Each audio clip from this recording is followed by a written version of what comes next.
Baik, bismillahirrahmanirrahim. Bapak Ibu semuanya yang kami hormati dan teman-teman yang saya cintai, sebelum kita mulai, marilah kita terlebih dahulu bersilaturahmi, saling berkenalan. Dan insya Allah dengan silaturahmi ini Allah akan melancarkan segala usaha kita dan Allah akan mensukseskan bisnis kita. Amin, amin ya rabbal alamin. Baik teman-teman semuanya, kita mulai. Orang yang berbuat dosa, orang yang berbuat dosa, orang yang berbuat maksiat, taruhlah orang ini orang yang sehari-harinya perbuatannya buruk lah. Oke, sehari-hari perbuatannya buruk. Orang yang seperti ini masih dinanti taubatnya sama Allah. Jadi Allah masih menunggu taubatnya. Oke, gitu ya. Allah masih menunggu taubatnya. Nah, kita ini sebagai orang yang katakanlah kita orang baik ya. Katakanlah kita orang baik.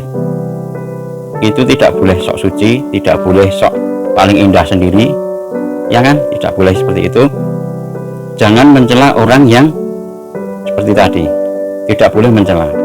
Kalau kita tidak bisa mengajak dia menjadi orang baik, tidak bisa berdakwah, tidak bisa mengajak dia kembali ke jalan yang benar, minimal kita mendoakan. Jangan mencela, jangan menghina. Minimal kita mendoakan. Oke, minimal kita mendoakan. Karena apa? Karena Allah masih menanti taubatnya. Nah, dalam firman Allah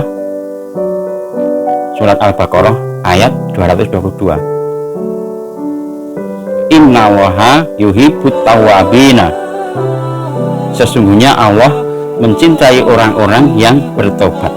Masya Allah, sebegitunya Allah mau menunggu orang yang perbuatannya buruk menjadi orang yang berbuat baik dan bertobat sama Allah, mohon ampunan. Allah saat itu juga mengampuni tobatnya dan menerimanya. Kita nggak tahu orang yang seburuk itu perbuatannya, bisa seketika minta tobat sama Allah maka diampuni oleh Allah. Allah pun berkata, seandainya ada hambaku yang datang kepadaku dengan membawa dosa yang sebesar gunung, maka ia meminta ampun sama aku, maka aku ampuni. Masya Allah kan, Allah mengampuni dosa yang dosanya orang itu sebesar gunung. Kalau dia meminta ampun, Allah ampuni, langsung diampuni sama Allah. Jadi kita nggak tahu ya, orang yang perbuatannya buruk kemudian beberapa saat ke depan kita nggak tahu ternyata dia bertobat. Allah langsung menerima tobatnya dan ia mendapat penghargaan paling tinggi di hadapan Allah. Karena meninggalkan maksiat itu berat, Masya Allah teman-teman, berat meninggalkan maksiat itu. Apalagi dia sudah istiqomah ke maksiatnya itu, setiap hari dilakukan dan berjamaah, itu sudah berat itu. Bisa jadi dia meninggalkan tobatnya itu pun bisa jadi banyak godaan dari teman-temannya. Ya kan? Biasanya seperti itu, teman-temannya mengajak, yuk kita ke dugem.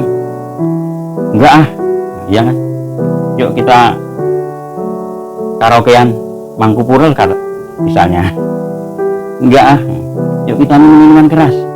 Enggak ah, aku yang bayar. Ayo. Ya seperti itu, kadang godaannya juga seperti itu kan terkadang. Jadi memang orang yang meninggalkan maksiat itu berat. Jadi Allah langsung mencintainya dan dia mendapatkan penghargaan yang tinggi di hadapan Allah. Masya Allah, itu sudah paling bagus, sudah paling istimewa itu. Jarang ada orang seperti itu. Biasanya orang yang tobat ditunggu sama Allah, tobatmu kapan, ditunggu nggak tobat, nggak tahunya kecelakaan meninggal misalnya loh ini, atau keracunan pas minuman keras misalnya, terus mati. Nah, meninggoy, udah di akhirat dia akan celaka selamanya, matinya mati su'ul khotimah. Oke teman-teman, seperti itu.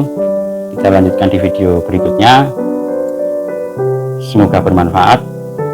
Barakallahu fikum.